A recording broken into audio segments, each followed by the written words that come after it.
ममता बनर्जी को भ्रष्टाचार से फर्क नहीं पड़ता। पश्चिम बंगाल में क्या अलग गैंग चला रही टीएमसी? क्या कोई तोड़ भी पाएगा ममता बनर्जी का तिलिस्म? भतीजे पर लगे आरोप, लेकिन बुआ क्यों हैं बिल्कुल चिल? भले ही नरेंद्र मोदी और अमित शाह अपने आप को बड़ा तीस मार खां और चाणक्य समझते हैं, लेकिन पश्चिम बंगाल में उनकी सिट्टी पिट्टी गुल हो जाती है। पश्चिम बंगाल की मुख्यमंत्री ममता बनर्जी ने बंगाल को बीजेपी के लिए एक अभेद्य किला बनाकर रखा है, जो कि लोकसभा चुनाव के नतीजों में एक बार फिर सही साबित हुआ था।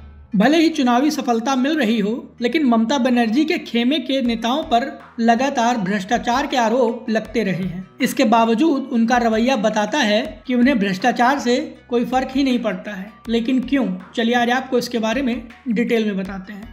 नमस्कार, ये है एनालाइज नाउ और आज हम आपको पश्चिम बंगाल में ममता बनर्जी द्वारा बनाए गए तिलिस्म के बारे में बताने वाले हैं, जो कि बीजेपी के लिए एक चुनौती बना हुआ है। और सवाल यह भी है कि क्या 2026 के विधानसभा चुनाव में बीजेपी ममता के इस तिलिस्म को तोड़ पाएगी? मुद्दा समझने के लिए प्लीज ये वीडियो पूरा देखिएगा। दरअसल पश्चिम बंगाल के स्कूल जॉब घोटाले से जुड़े केस में सीबीआई ने एक नई चार्जशीट दायर की है और इस चार्जशीट में अभिषेक बनर्जी का नाम शामिल है, जो कि टीएमसी के नेता और ममता बनर्जी के भतीजे हैं। टीएमसी ने सीबीआई के इस कदम का जमकर विरोध किया है और इसे राजनीतिक बदले की भावना से की गई कार्रवाई बताया है। छोटे मोटे हमलों को छोड़ दें तो ध्यान देने वाली बात यह है कि पार्टी ने इस मुद्दे को ज्यादा भाव भी नहीं दिया है, क्योंकि टीएमसी अगले साल होने वाले विधानसभा चुनावों के लिए अपने इलेक्शन कैंपेन में जुट गई है। पार्टी का पूरा ध्यान विधानसभा चुनावों पर है और इसीलिए ममता बनर्जी कभी वोटर लिस्ट का मुद्दा उछालती हैं तो कभी बीजेपी पर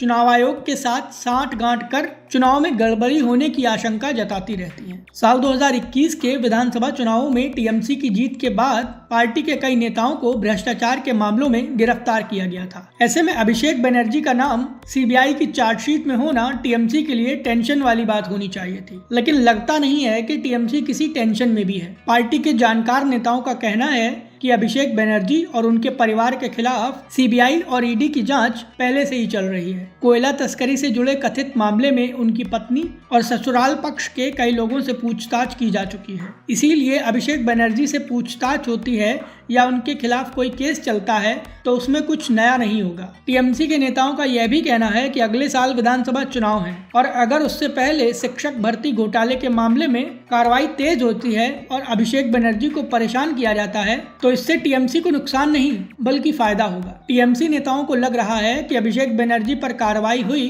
तो फिर बंगला अस्मिता का मुद्दा बनाने में आसानी हो जाएगी, जिसके जरिए वो सीधे केंद्र सरकार को और बीजेपी को टारगेट कर सकेंगे। टीएमसी के नेता इसके लिए पड़ोसी राज्य झारखंड में हेमंत सोरेन के खिलाफ कार्रवाई और उनकी पार्टी को झारखंड विधानसभा चुनावों में मिली जीत को एक उदाहरण के तौर पर देख रही है। इन नेताओं का यह भी कहना है कि दिल्ली में अरविंद केजरीवाल को इसका फायदा इसलिए नहीं हुआ क्योंकि दिल्ली के चुनावों में क्षेत्रीय, भाषाई या जातीय अस्मिता का मुद्दा ज्यादा काम नहीं करता है। पश्चिम बंगाल में ममता बनर्जी की पार्टी के नेताओं पर नारदा, शारदा, कटमनी जैसे भ्रष्टाचार के आरोप लगते रहे हैं। कई नेताओं को तो सीबीआई, ईडी और इनकम टैक्स जैसी एजेंसियों ने गिरफ्तार भी किया है। इसके बावजूद ममता बनर्जी को कोई फर्क नहीं पड़ता है, क्योंकि पार्टी लगातार चुनाव जीत रही है। अपनी मुस्लिम तुष्टीकरण की नीति से लेकर चुनाव में हिंसा और अराजकता के जरिए ममता बनर्जी ने 2016, 2021 और 2024 के लोकसभा चुनावों में बड़ी सफलता हासिल की थी।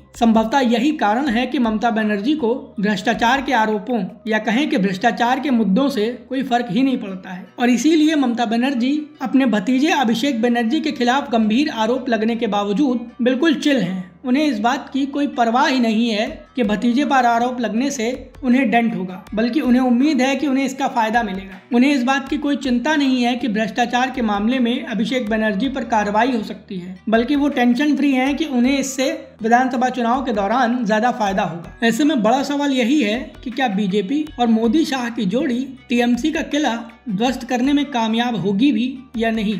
ममता बनर्जी के इस अंदाज को लेकर आप क्या सोचते हैं? प्लीज अपनी राय हमें हमारे कमेंट बॉक्स में जरूर दें। वीडियो पसंद आया हो तो प्लीज इसे लाइक करें और वीडियो को अपने दोस्तों के साथ ज्यादा से ज्यादा शेयर करें।